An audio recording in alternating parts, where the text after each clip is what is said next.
Mm, mm. Oh, hello. Hi, my name is Jeff, and I'm here from Canada to teach you English along with my friend Elton. Hope you like my teaching style and you will learn how to speak in English. Okay, all around the world, people speak in English because it's an international language. And you also have to learn this language in order to be at the pinnacle of success. Morning to everyone and welcome back to school. My name is Elton and I'm going to be with you to help you to learn to communicate in English. For all of you, most of you already know me, but I would like to specially welcome all those children who have graduated from the KG section and have come to the LP section. Welcome once again and a hearty welcome to everybody, every child who has come back to school, and wish you all the best for the new academic year. Well, whenever you see a new person or you see something new, you have a big question mark in your head, right? A big question mark. There are a lot of questions that come to your mind. You're always thinking, who is that person? What is his age? Where is he from? And you would also like to know his a little bit about his family. And you would also like to know about his interests. What does he like to do? And also, what is his aim in life? What is his ambition? Well, all of these questions could be answered with a simple introduction.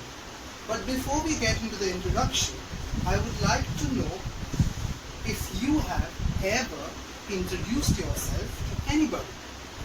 It can be as simple as, hello everybody, my name is Elton and I'm from a particular place. Have you ever done that?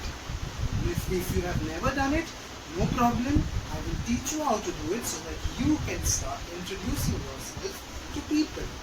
People who live in your area, people, it could also mean students who are in your class. You can introduce yourself to them because maybe you have been shuffled and you meet new children now. So you can introduce yourself to them once school reopens. Okay? So we're going to learn how to do your introduction. The most basic thing that you need to tell someone is you need to tell them your name. Okay? Like for example, my name is Elton Baptista. Okay? So you can just start off by saying my name is, and then followed by your name. Okay? So you have to start by saying my name is, and then there will be a blank which you have to fill. You have to put your name in. Okay?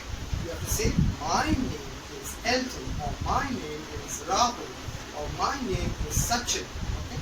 Or my name is Ravi, or my name is Tom, my name is David.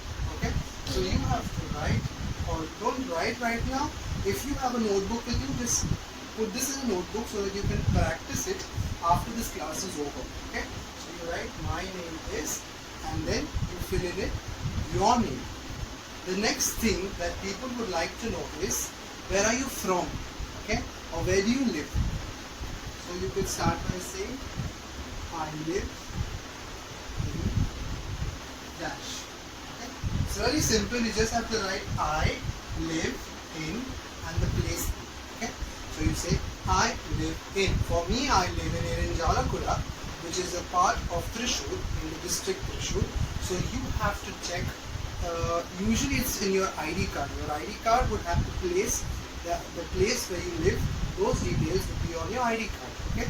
Another perfect example is, if you would ever, like for example you go to school, it's your first day at school and you're very nervous and you don't know how to tell people about yourself. You simply wear an ID card and come to class, and the teacher comes and she pulls the ID card and she knows your name, she knows your age, she knows where you are from, and she also has contact details on that. Okay? So there's a lot of information on, that's why it's called an ID card. Okay? It's your personal ID card. Like that, you also would like people to know about yourselves, and that's the exact reason why you introduce yourself to people. Okay? So the second is, I live in dash. Where do you live? You could be probably living in Chalakudi, or you could be living in Jalakuda, or maybe you would be living in Ashtamichira. Okay? So whichever place you belong to, you just have to write or fill it here in this blank here. Okay? I live in this blank. Got it? So next thing that you would like to tell people is your age. Now looking at me, I look like a young boy, right? Maybe I'm only looking like 20 years old, but that's not the truth. And many girls will never tell you the truth. They will never tell you their age truthfully. But however, we are in school and our teacher always tells us to speak the truth. So I'm going to tell you my real age. I am dash years old. Okay? So I'm 34 years old is how I would fill this statement. I would say I'm 34 years old. What about you? If you're in the first standard, you would be somewhere about 6 years old, 6 or 7 maybe. So you would say I am 6 years old, or I am 7 years old. But if you're in the second standard, your age would be 7 or 8, I am assuming. So you would say I am 8 years old, or I am 7 years old. Okay? So once you finish